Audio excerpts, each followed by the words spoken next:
आदाब, इस्तकबाल है। मैं हूं आपके साथ अबू हुरैरा। महाराष्ट्र में सियासी पारा चढ़ा हुआ है। बीजेपी लीडर और मरकजी वजीर नारायण राणे की पहले गिरफ्तारी और फिर उनकी जमानत अपने आप में साबित करती है कि महाराष्ट्र में बीजेपी और शिवसेना के दरमियान बढ़ते इख्तिलाफात में बहुत ज्यादा शिद्दत आ गई है। और इस बीच नारायण राणे ने फिर से बयान दिया है कि उन्हें अपने बयान पर पछतावा नहीं है, उन्होंने कुछ गलत नहीं कहा है। हम आपको बता दें कि कल नारायण राणे को महाड मजिस्ट्रेट से मशरूत जमानत दे दी गई और जमानत के बाद आधी रात को मुंबई पहुंचे। राणे के इस्तकबाल में जश्न मनाया गया क्योंकि इससे कबल नारायण राणे की गिरफ्तारी पर शिवसैनिकों ने भी जश्न मनाया था।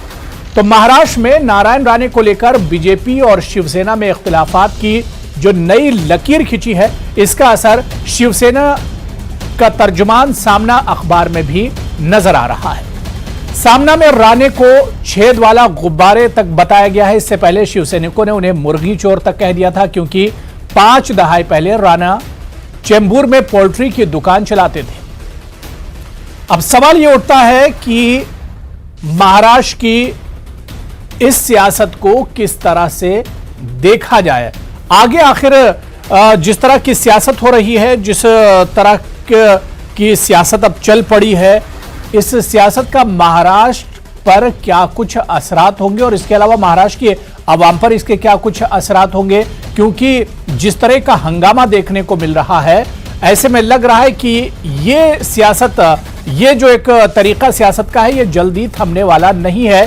क्योंकि पहले नारायण राणे के खिलाफ नारेबाजी और उसके बाद उनके हामी जश्न मनाते हैं और इसके अलावा शिवसेना के जो हामी हैं उनके खेमे में अलग तरह की सियासत है। तो दोस्ती, अदावत और उसके बाद अब सियासत, क्या कुछ इसमें निकल कर आएगा? महाराष्ट्र को क्या कुछ बहुत बड़ा नुकसान उठाना पड़ेगा? इन्हीं तमाम सवालों पर हम बातचीत करेंगे। बहुत खास मेहमान मेरे साथ जुड़े हुए हैं। बहुत जल्दी अपने मेहमानों का आपसे तारुफ करा देता हूं। मेरे साथ शिवसेना की स्पोक्सपर्सन संजना घाड़ी जुड़ी हुई हैं, सतीश कुमार जी पॉलिटिकल एनालिस्ट हैं और नसरुल्लाह गाजी जी तर्जुमान हैं ऑल इंडिया मजलिस इत्तेहादुल मुस्लिमीन महाराष्ट्र के, वो भी हमारे साथ जुड़े हुए हैं। कुछ देर में बीजेपी तर्जुमान भी हमारे साथ इस डिबेट का हिस्सा होंगे। सभी मेहमानों का बहुत इस्तकबाल है न्यूज़ 18 उर्दू में। संजना जी, मैं शुरुआत आपसे करना चाहूंगा कि जो कुछ पिछले 1-2 दिन में महाराष्ट्र में हुआ वो सबने देखा है, लेकिन आज नारायण राणे का फिर से बयान आया। उन्होंने कहा कि वो अपने स्टेटमेंट को लेकर, वो अपने बयान को लेकर बिल्कुल उन्हें कोई पछतावा नहीं है। उन्होंने कहा कि उन्होंने कुछ गलत अपने बयान में नहीं कहा है। उनसे और कोई भी अपेक्षा नहीं की जा सकती। जो उनके संस्कार है, जो उन्होंने आज तक महाराष्ट्र को दिखाया है, वही एक बार फिर से उन्होंने सिद्ध किया है आज के इस बयान से, कि वो इसी तरह से जो भी असंवैधानिक भाषा है वही वो उसका उपयोग करेंगे और वैसे ही वो चलते रहेंगे। ये उनके संस्कार है जो दिखाई पड़ रहे हैं लोगों को। अगर वो एक सुलझे हुए यूनियन मिनिस्टर होते और सही संविधान के तरफ से उनको लगता है ये गलती है, तो उन्हें वो माननी चाहिए थी, क्योंकि उनकी पार्टी ने भी उनके उस वक्तव्य का सपोर्ट नहीं किया है। और इसके बावजूद आज वो अगर ये कह रहे हैं, तो इससे मैं कहूंगी उनके संस्कार ही हमें दिखाई पड़ रहे हैं वो। नहीं संजना जी, बीजेपी तो इसे कह रही है कि महाराष्ट्र में फ्रीडम ऑफ स्पीच का एक तरह से कत्ल हुआ है, जमहूरियत का कत्ल हुआ है। किसी को बोलने नहीं दिया जा रहा है महाराष्ट्र में। बीजेपी के कल तक के वक्तव्य अगर आप देखेंगे तो उन्होंने उनके विधान का सपोर्ट नहीं किया हुआ है। और बोलने की बात की जाए तो सुबह भी मैंने आपको बताया कि जिस तरह से बीजेपी महाराष्ट्र में काम कर रही है, जैसे हमारे प्रताप सरनाईक जी रहे, वायकर जी रहे, अनिल परब जी रहे, जब भी कोई उनके खिलाफ, बीजेपी के खिलाफ या केंद्र सरकार के किसी रवैये के खिलाफ बोलता है, तो उनके पास ईडी पहुंच जाती है दूसरे ही दिन। तो इस तरह से वो भी जिस तरह से काम कर रहे हैं और दबाव तंत्र महाराष्ट्र में क्रिएट कर रहे हैं, तो ये नहीं तो संजना जी, क्या बीजेपी जिस तरह से काम कर रही है, सेंटर की गवर्नमेंट जिस तरह से काम कर रही है, दबाने वाली पॉलिटिक्स, वही पॉलिटिक्स अब शिवसेना भी करेगी, वही पॉलिटिक्स अब महाराष्ट्र में भी हो रही है? नहीं, ऐसी कोई ये नहीं है। मैं सिर्फ कहना इतना चाहती हूँ कि असंवैधानिक वो काम कर रहे हैं और इसका आरोप हमारे ऊपर लगाया जा रहा है। महाराष्ट्र के मुख्यमंत्री जो 12.5 करोड़ जनता के प्रतिनिधित्व करते हैं, एक राष्ट्र के प्रमुख है, उनके बारे में लगातार, उनके पहले बयान पे ये नहीं हुआ है, लगातार गलत बयानबाजी की जा रही है जन आशीर्वाद यात्रा में नारायण राणे जी की तरफ से, जो कि बहुत गलत चीज है। और उसका उद्रेक बहुत बार ये बयानबाजी होने के बाद जब उन्होंने उसका एक जो लेवल होता है वो छोड़ के वो आगे बढ़े हैं, इसकी वजह से ये आक्रोश, और कल आपको पूरा आक्रामकता से शिवसेना रास्तों पे उतरी, ये आपको दिखाई पड़ा है। चलिए ठीक है, मेरे साथ राजू पांडे जी स्पोक्स पर्सन है बीजेपी के, वो भी डिबेट में जुड़ चुके हैं। राजू पांडे जी, आपका भी बहुत इस्तकबाल है न्यूज 18 उर्दू में। राजू पांडे जी, शायद आपने शिवसेना स्पोक्स पर्सन संजना गाड़ी जी को सुना होगा, उन्होंने कहा कि बीजेपी और बीजेपी के लीडरों से इससे ज्यादा और किसी चीज की वो नहीं की जा सकती है। अब सवाल ये उठ रहा है कि आज फिर राणे जी ने जो बयान दिया है, नारायण जी ने, उन्होंने फिर कहा कि उनके बयान में कुछ गलत नहीं है। उन्होंने कहा कि उनके बयान पर कोई पछतावा नहीं है उन्हें, इतना सब कुछ होने के बाद भी। देखिए अबू जी, पार्टी के जो हमारे महाराष्ट्र के जो सबसे बड़े लीडर हैं, जो एक्स-सीएम देवेंद्र फडणवीस जी, उन्होंने क्लियरली कह दिया है कि हम उस लाइन पर, बीजेपी की संस्कृति नहीं है इस तरीके की बात करने की, और हम उस लाइन की बात का हम समर्थन नहीं करते हैं, क्योंकि हम पार्लियामेंट्री फॉर्म ऑफ डेमोक्रेसी में हैं और हम लोगों को पार्लियामेंट्री फॉर्म की बात करनी चाहिए। सही। लेकिन एक बात आप देख लीजिए कि शिवसेना बौखलाई हुई है। जिस प्रकार का समर्थन जन आशीर्वाद यात्रा को मिल रहा था, तो कोई ना कोई इश्यू बनाना चाहती थी। आपको मैं बताऊं, इसी देश में राहुल गांधी नाम का एक बूढ़ा नवयुवक है जिसने कहा था कि मोदी जी को लाठी से मारा जाएगा 6-8 महीने के बाद। खुद उद्धव जी ने कह दिया था योगी जी के बारे में कि इनको चप्पल से मारो, कोई कुछ बोला। आज नारायण राणे साहब को देखिए, वो बड़े नेता है, कद्दावर नेता है, शिवसेना के ही वो सीएम रहे हुए हैं, वो ज्यादा बड़े शिव सैनिक है। आज के जितने शिव सैनिक तोड़फोड़ कर रहे हैं, मारपीट कर रहे हैं, उनसे वो बड़े शिव सैनिक है, शिवसेना में सीएम रहे हुए हैं। अब बात आती है, आपने ममता बनर्जी को सुना ही होगा, खैर उनकी तो बात भी करना बेवकूफी ही है, वो तो कुछ भी बोल सकती है। तो देखिए, जो भी लोग इस डिस्कोर्स को नीचे कर रहे हैं वो गलत काम कर रहे हैं, ऐसा मेरा मानना है। अब बात आती है कि ऐसा हो क्यों रहा है। हो इसलिए रहा है कि देखिए 2022 में के पहले ही कुछ दिनों में बीएमसी का चुनाव होने वाला है, और जिस प्रकार का भारतीय जनता पार्टी को समर्थन मिल रहा है, जिस प्रकार, और नारायण राणे जी का एक बहुत बड़ा पकड़ रहा है मुंबई में, ठाणे में, कोंकण में, नासिक में, इसका प्रभाव आज मैं अबू जी आप नोट करके रख लीजिएगा। आज के डिबेट में मैं कह रहा हूं, शिवसेना की इस प्रकार के आचरण की वजह से 84 के बाद पहली बार बीएमसी से शिवसेना हार रही है। आप नोट करके रख लीजिए इस बात को, और उस दिन हम इसको चलाएंगे। क्योंकि इसका कारण क्या है ना, ये काम तो करते नहीं। इनका जो होम मिनिस्टर है, देखिए चीफ मिनिस्टर को नहीं पता कि होम मिनिस्टर डायरेक्टली 100 करोड़ की वसूली की बात एक इंस्पेक्टर से करता है, और ये आरोप लगाता है कमिश्नर ऑफ पुलिस, जिसको इन्होंने ही बनाया। होम मिनिस्टर फरार है, होम मिनिस्टर मिल नहीं पा रहा है। आज महाराष्ट्र का एक्स होम मिनिस्टर फरार, ये है इनकी परिस्थिति। आपने देखा कि किस तरह से देश के जो सबसे बड़े नहीं, जो कुछ ड्रामा हुआ, जो सीन क्रिएट हुआ राजू पांडे जी, उसके पीछे आप बीएमसी चुनाव को देख रहे हैं। 2022 से पहले बीएमसी के जो चुनाव होने वाले हैं उसे आप देख रहे हैं। बिल्कुल मैं देख रहा हूं, और मैं आपके चैनल पे दोबारा एक बात कहना चाहता हूं, हम लोग पार्लियामेंट्री फॉर्म ऑफ डेमोक्रेसी में रहते हैं, हमारा डेमोक्रेसी है, यहां अनपार्लियामेंट्री लैंग्वेज की जरूरत नहीं है, और जो लोग भी कर रहे हैं वो ठीक नहीं है। हमें पार्लियामेंट्री फॉर्म ऑफ गवर्नेंस को बचाने के लिए पार्लियामेंट्री शब्दों का उपयोग करना चाहिए। ठीक है संजना जी, बीजेपी और राजू पांडे जी का जो बयान है कि ये जो कुछ हुआ, और जिस तरह से जन आशीर्वाद यात्रा बीजेपी की चल रही है, राणे जी की क़यादत में बाकायदा ये पूरी यात्रा चल रही, उससे शिवसेना खौफजदा है। बीजेपी जिस तरह से मजबूत हो रही है महाराष्ट्र में, उससे शिवसेना खौफजदा है, डरी हुई है।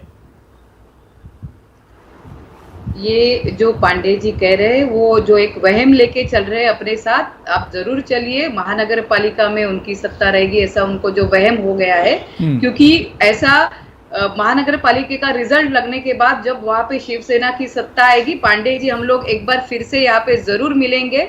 और ये इसलिए मैं दावा कर सकती हूँ कि आज जो जन आशीर्वाद यात्रा मुंबई में नारायण राणे जी की तरफ से जो निकली थी, उसमें आपने देखा होगा कि जन आशीर्वाद यात्रा में लोगों के प्रति क्या लेके जा रहे हैं, वो सब चीजें छोड़ के वो यात्रा क्यों निकाली, इसका स्पष्टीकरण भी आज उन्होंने दिया है अपने प्रेस कॉन्फ्रेंस में। अभी तक में सिर्फ उद्धव जी के बारे में गलत बात करना, शिवसेना के बारे में गलत बात करना और निचली तरीके से बयानबाजी करना, ये बहुत ही गलत चीजें उनके तरफ से हो रही थी। और पूरे महाराष्ट्र की जनता, मुंबई की जनता ये सब जानती है कि किस तरह से मोदी जी प्राइवेटाइजेशन कर रहे हैं। मुंबई जो भारत का केंद्र है उसको किस ठीक है, नहीं बिल्कुल, अवाम और पब्लिक सब कुछ देख रहे हैं कि कहां पर क्या हो रहा है और कौन क्या कुछ कर रहा है।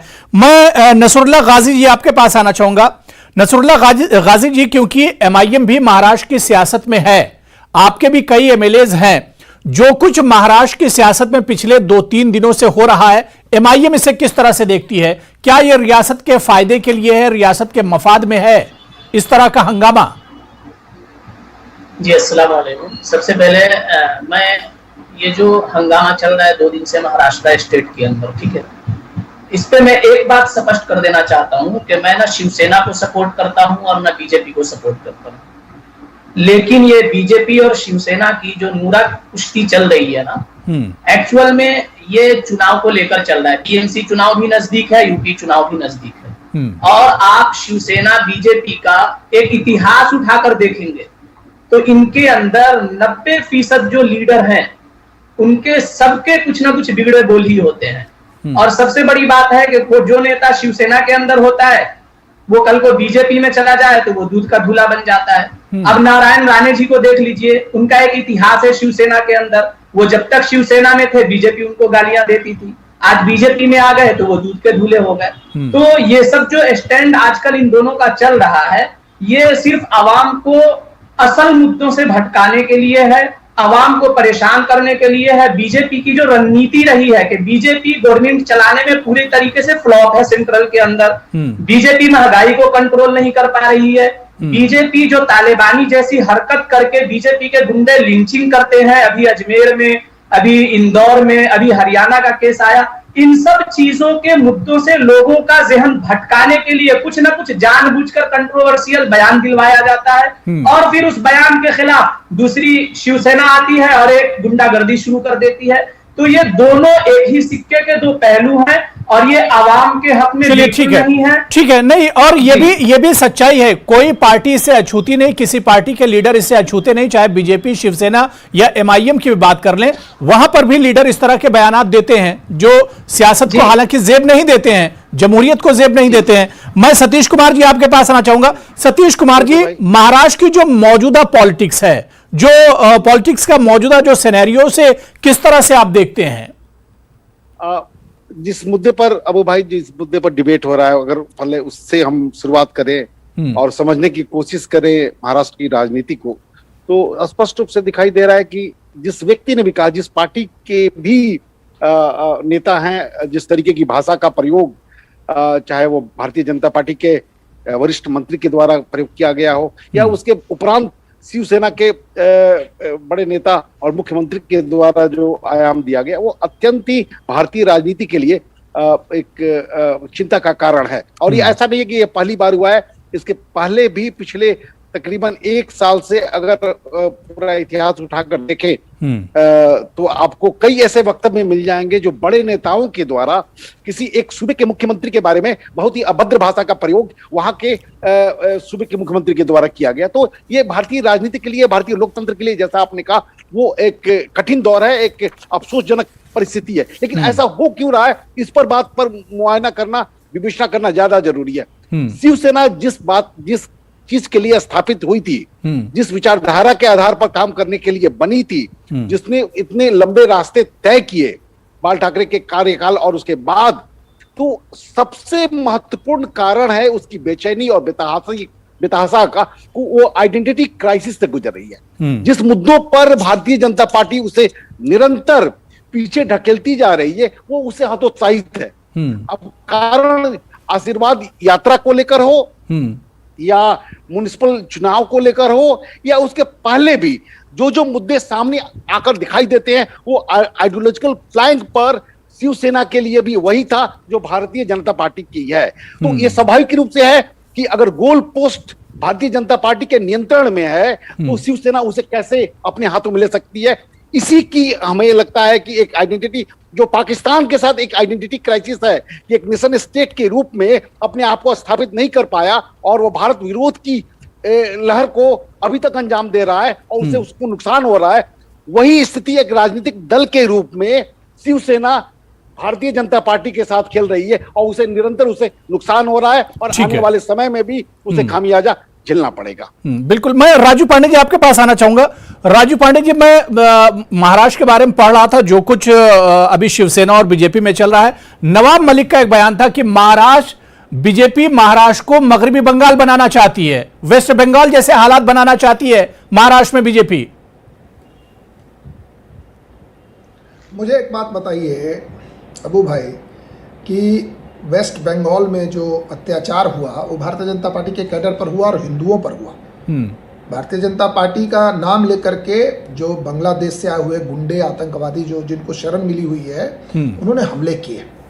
अगर महाराष्ट्र में अगर वेस्ट बंगाल बनाना है तो आतंकवादी कहां से लाएंगे? मैं नसरुल्लाह गाजी जी आ रहा हूं, नसरुल्लाह जी आ रहा हूं जी। गढ़ का तो मेरा ये कहना है कि ये सब क्या है ना, वो उन्हीं लोगों के समर्थक है, उनके घर में भी बहुत सारे लोग हैं, उनकी बात मैं नहीं करना चाहता। देखिए ये सब पूरे देश को पता है कि महाराष्ट्र में जो आज परिस्थिति है गवर्नेंस के नाम पर जीरो चल रहा है। गवर्नेंस के नाम पर जीरो है पूरे देश में। अगर आप 1 लाख पर अगर डेथ देखेंगे या 1 लाख पर अगर आप कोविड की बात देखेंगे सब वही हाल है। हर समय रॉन्ग रीजन, मुंबई हमारे देश की फाइनेंशियल कैपिटल है, हर समय गलत चीजों के लिए मुंबई का नाम ऊपर होकर के आता है। आप बताइए आज मुंबई की स्थिति है कि आप एक कॉर्पोरेटर जिसकी उम्र 67 साल है उसको लोग 15-20 लोग मिलकर के मार रहे हैं। क्या आपको लगता है कि एक वर्ल्ड क्लास सिटी जो मुंबई है, शिवाजी महाराज की जगह है, जहां पर आपको मैं बताऊं कि एक बार मुगलों के कुछ लड़कियों को उठा करके शिवाजी महाराज के किलेदार ले आए, उन्होंने कहा वापिस करो, ये काम हमारा नहीं है, मुगलों का काम है, घटिया लोगों का काम है। हम उस धरती पर से बात कर रहे हैं। लड़ाई में आमने सामने लड़ाई होगी लड़कियों की और बिल्कुल। देखिए राजू पांडे जी, जिस शिवसेना के बारे में आप बात कर रहे हैं यही शिवसेना सबसे लंबे वक्त तक बीजेपी के साथ रही है अलायंस में। ये सब बिल्कुल ये साथी तो आप ही लोगों के हैं, बीजेपी के ही साथी हैं। सर ये पांडे जी अभी कह रहे थे बंगाल के अंदर बीजेपी और शिवसेना का बहुत लंबा अलायंस रहा है, इसमें कोई शक नहीं है, क्योंकि हम आइडियोलॉजिकली ब्लड ब्रदर्स से दोनों हिंदुत्व की बात करते थे। अब उन्होंने अपनी आइडियोलॉजी छोड़ दी है, ठीक है, अब वो चले गए हैं। नसरुल्लाह गाजी जी, एमआईएम स्पोक्स पर्सन कुछ कहना चाह रहे हैं। राजू पांडे जी मैं आ रहा हूं दोबारा से जी। नसरुल्लाह गाजी जी, देखिए अभी राजीव पांडे जी कह रहे थे, राजीव पांडे जी का कहना था कि बंगाल में आतंकवादी है और बंगाल में लुटेरे गुंडे हैं। मैं राजीव पांडे जी से सबसे बड़ा सवाल करना चाहता हूं कि बंगाल में कौन से बांग्लादेशी गुंडे हैं? वो विश्व हिंदू परिषद के हैं या बजरंग दल के हैं? थोड़ा ये बताइए, क्योंकि कल को जो अजमेर में मारा गया वो कोई बांग्लादेशी नहीं था और इंदौर में जो घटना हुई कोई बांग्लादेशी नहीं था और अभी हरियाणा के अंदर एक युवक को मारा कोई बांग्लादेशी नहीं था। विश्व हिंदू परिषद बजरंग दल के गुंडे ने जनाब, आप जरा उन पर लगाम दीजिए। आप क्या बात करते हैं? आपका इतिहास रहा है अपमान करना, आपका इतिहास रहा है झंडे का और आइन का अपमान करना। आप और शिवसेना दोनों मिले हुए हैं जनाब, आप और शिवसेना मिले हुए हैं, आप और शिवसेना एक ही सिक्के के दो पहलू हैं। कल्याण सिंह की मैयत पर तिरंगा रखा जाता है, उसके ऊपर आप बीजेपी का झंडा रख देते हैं। अरे आप क्या बात करते हैं? आपके आरएसएस संघ में आजादी के बाद चलिए ठीक है। देखिए हम मुद्दे से भटक जाएंगे, मुद्दे से हट जाएंगे, ठीक है, मुद्दे से हट जाएंगे। महाराष्ट्र में जो पॉलिटिक्स है उस पर बात कर रहे हैं। मैं संजना जी आपके पास आना चाहूंगा। संजना घाड़ी जी, बीजेपी ने यहां तक कह दिया कि महाराष्ट्र में हालात इतने खराब हैं, उसने मिसाल अफगानिस्तान की दे दी कि महाराष्ट्र के हालात आजकल अफगानिस्तान जैसे हैं। सिर्फ उनका काम आरोप करना है, वो आरोप करते जा रहे हैं। मैं इतना ही कहूंगी उनके लिए कि जिस तरह से राजनीति आप केंद्र शासन में कर रहे हो या महाराष्ट्र में दबाव तंत्र ला रहे हो, ये दबाव तंत्र यहाँ पे नहीं चलेगा। संवैधानिक मार्ग से कल नारायण राणे जी पे कंप्लेंट हुए अलग अलग जगह पे, उसका न्यायालय ने उनका जामीन अर्ज लिया नहीं, जो कि अटक पूर्व था, उनको हाजिर किया गया और अभी उनको छोड़ दिया गया है। हम लोगों ने संविधानक मार्ग से काम किया हुआ है, रास्ते पे उतरे, जो प्रक्षोभ था शिव सैनिकों ने वो भी रास्ते पे दिखाया है। और उसकी जरूरत थी। बहुत वक्त के बाद हम लोग देख रहे थे कि बीजेपी का जो कार्य प्रणाली है वो कभी ऐसी थी नहीं, और अभी जैसे लोग मोदी जी ने चुने हैं महाराष्ट्र में, वो गुंडाशाही फैला रहे हैं। अगर वो गुंडाशाही फैलाएंगे तो उनको जवाब में हमारे पास से भी शिवसेना स्टाइल से ही उत्तर मिलेगा।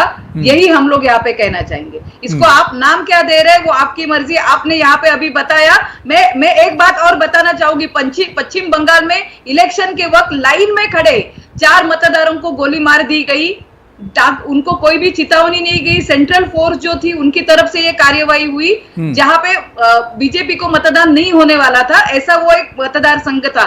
ये कोई दड़पशाही नहीं है, ये कोई तालिबानी या नसरुल्लाह गाजी जी, बहुत मुख्तसर में जिस तरह के हालात महाराष्ट्र में बने हैं, ऐसे में आवाम के लिए काम कम होंगे, और जो इस तरह के हालात हैं, मतलब सियासत और दुश्मनी सारी चीजें होती रहेंगी। महाराष्ट्र के जो डेवलपमेंट के काम होने, पब्लिक के जो मसाइल पर काम होने, वो सब पीछे रह जाएंगे।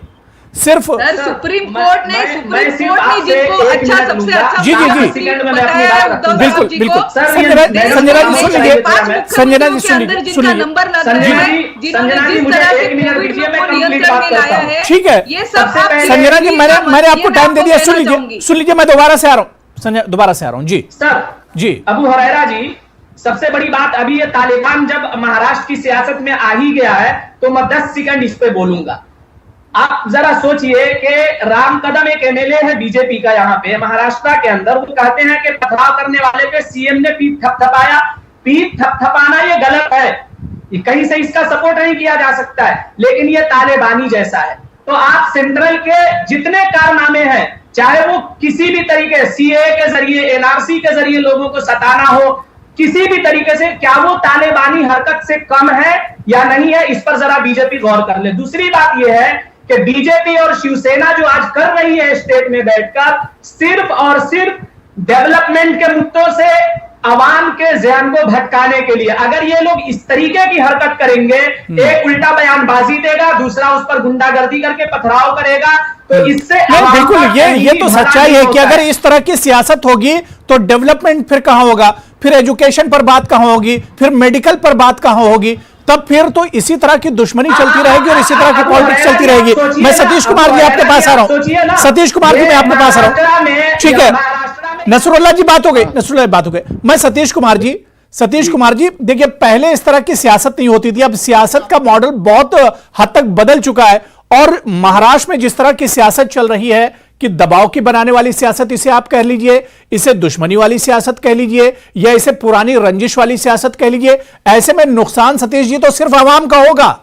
बिल्कुल नहीं, केवल आवाम के साथ साथ संवैधानिक व्यवस्थाओं का भी अब भाई हो रहा है। बिल्कुल, जिस तरीके से आप देखे होंगे कि 2 साल में एक महत्वपूर्ण शख्सियत हिंदी फिल्म जगत की घटना आती है, उस पर सीबीआई इंक्वायरी की जांच होती है, और उस सीबीआई इंक्वायरी को जिस तरीके से महाराष्ट्र सरकार को सपोर्ट करना चाहिए था, उसके साथ जिस तरीके से वेद आती है उसको इजाजत नहीं मिलती है। उसके बाद कई ऐसे प्रकरण आते हैं जहां पर संवैधानिक संस्थाओं का कम से कम राजनीतिक विद्वेष से अलग हटकर उसे देखा जाना चाहिए, वो चीजें टूट रही हैं। तो आप एक तरह से आवाम की बात को भी इनकार कर रहे हैं मानने से, गवर्नेंस आपका हाशिए पर है, साथ में संविधान के वो जो तंत्र है उनको भी आप तोड़ने की कोशिश कर रहे हैं। तो अब क्या कर सकते हैं? अगर कोई इसे कहता है कि तालिबानी व्यवस्था है तो इसमें गलत क्या होगा कि आप अपने तरीके से जो मन करे वो आप करना चाहते हैं, और जनता के खुश को, जनता के